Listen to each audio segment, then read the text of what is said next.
Throughout history, figures who challenge the status quo, especially those with a profound impact on spiritual and societal norms, often face significant opposition. Among these figures, Jesus Christ stands out as perhaps the most influential, and paradoxically, one of the most controversial.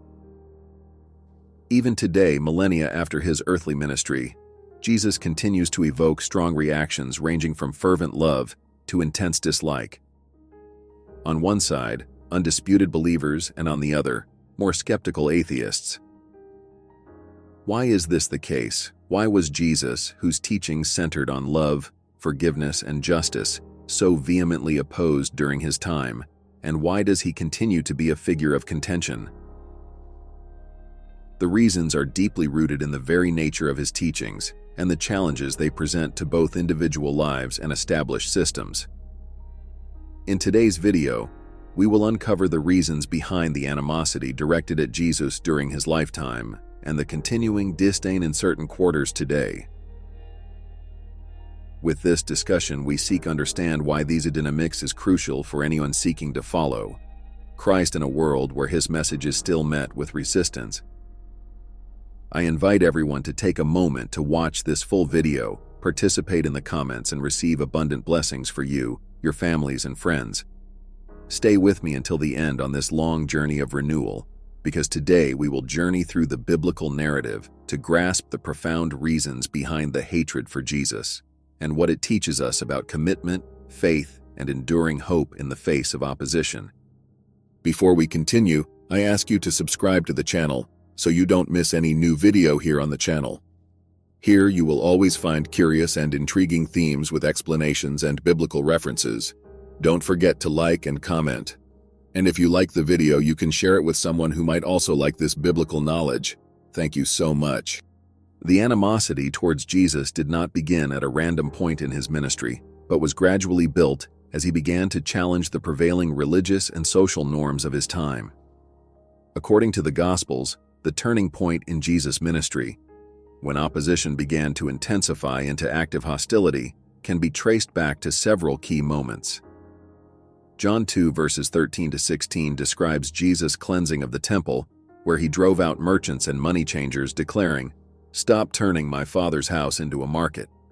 This act was one of his first public assertions of divine authority, directly challenging the commercial practices that had become entrenched in the temple worship system.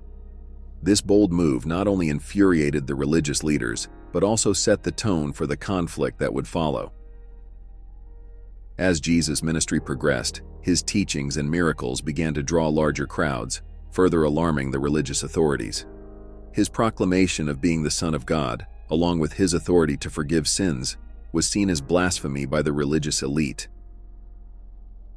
In Mark 2 verses 5 to 7, when Jesus forgave the sins of a paralyzed man, some teachers of the law thought to themselves, "Why does this fellow talk like that? He's blaspheming. Who can forgive sins but God alone?" This incident highlights the growing tension between Jesus and the religious authorities, who viewed his claims as direct threats to their doctrinal interpretations and authority. The most definitive turning point, however, came after Jesus raised Lazarus from the dead, John 11 verses 45 to 53. This miracle was so profound and public that it solidified the belief of many in Jesus' divine powers, but also convinced the Sanhedrin that Jesus must be stopped to preserve their control over the people and maintain the status quo. The passage notes, "From that day on, they plotted to take his life."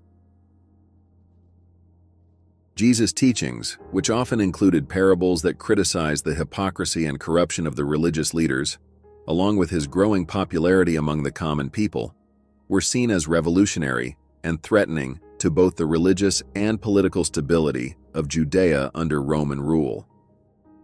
These moments in Jesus' ministry mark significant escalations in the animosity directed towards him, setting the stage for the ultimate act of persecution, his crucifixion. Understanding these pivotal points helps clarify the nature of the opposition Jesus faced and lays a foundation for exploring why his message still encounters resistance today. Despite the passing of centuries, the figure of Jesus Christ continues to evoke strong reactions, ranging from deep devotion to stark opposition.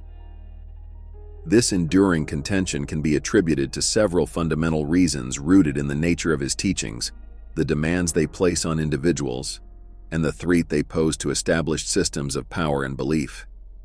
Jesus' teachings often go against the grain of human nature and societal norms. He calls for radical love, forgiveness, and humility, challenging deeply ingrained behaviors such as retaliation, pride, and the pursuit of material wealth. You have heard that it was said, "Love your neighbor and hate your enemy." But I tell you, love your enemies and pray for those who persecute you. Matthew 5 verses 43 and 44. This command is profoundly counterintuitive and can be unsettling or even offensive to those unwilling to abandon traditional views of justice and retribution. Jesus' claim to divinity and his role as the sole mediator between humanity and God challenge religious pluralism and the validity of other spiritual or religious authorities.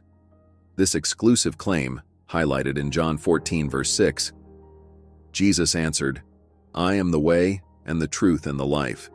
No one comes to the Father except through me," can be a point of contention among those who follow other faiths or advocate for a more relativistic view of truth. The moral and ethical standards Jesus sets are exceptionally high, calling people to live in ways that often conflict with personal or cultural desires. This can lead to resistance or outright rejection from those who view his demands as impractical or intrusive. But to you who are listening, I say, love your enemies, do good to those who hate you, bless those who curse you, pray for those who mistreat you. Luke 6 verses 27 and 28. Such teachings, while morally elevating, are difficult to accept and live out, leading some to dismiss or oppose them rather than strive to meet these standards. Jesus' teachings not only have personal implications, but also carry significant social and political consequences. His emphasis on justice for the oppressed and marginalized can be perceived as threatening by those in positions of power and privilege. The gospel narrative, where Jesus stands against the exploitation and hypocrisy of the ruling religious and political leaders, continues to resonate in modern contexts where similar structures of power persist. The hatred and opposition towards Jesus, therefore, stem not only from misunderstandings or historical animosities, but from the very essence of his radical teachings and their implications for personal and collective life.